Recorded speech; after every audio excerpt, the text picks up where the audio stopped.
नाई सुबा जाऊनी सुबा जाऊनी हाँ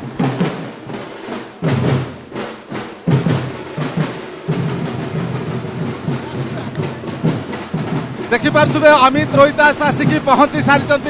राजकीय ढंग से स्वागत संबर्धना ये हूँ परिवार सदस्य माने देखिपे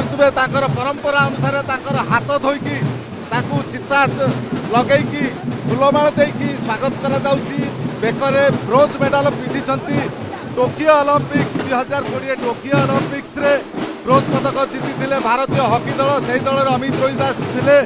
दुई जन खेलाड़ी से आज किंतु भारतीय हॉकी दल में एकमात्र ओडिया खेलाड़ी स्थान पाई अमित रोहिदास देखिपे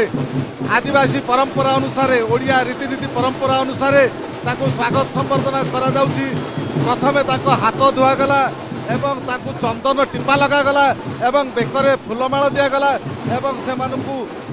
पाछटी नि देखो परंपरार ये हूँ स्वागत संबर्धना कर ये हूँ सौभाग्य दृश्य देखिपे भौणी माने माँ माने संपर्क माने आसिक उपस्थित अच्छा स्थान स्थानीय विधायक बाबू सिंह उपस्थित रही स्वागत संबर्धना करते ये हूँ सुशीला एका कोच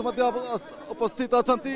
एवं दिलीप तिर्की पत्नी मीरा तिर्की उपस्थित अच्छा स्वागत संबर्धना कर संपूर्ण भाव में राजकीय ढंग से कड़ा सुरक्षा बलय भितर पुलिस उपस्थित रे क्रीड़ा विभाग पक्षर ये स्वागत संबर्धना ता सहित जेहेतु से ईस्ट कोस्ट रेलवे रे जॉब करती तो ईस्ट कोस्ट रेलवे कर्मकर्ता क्रीड़ा साथी माने उपस्थित अच्छा।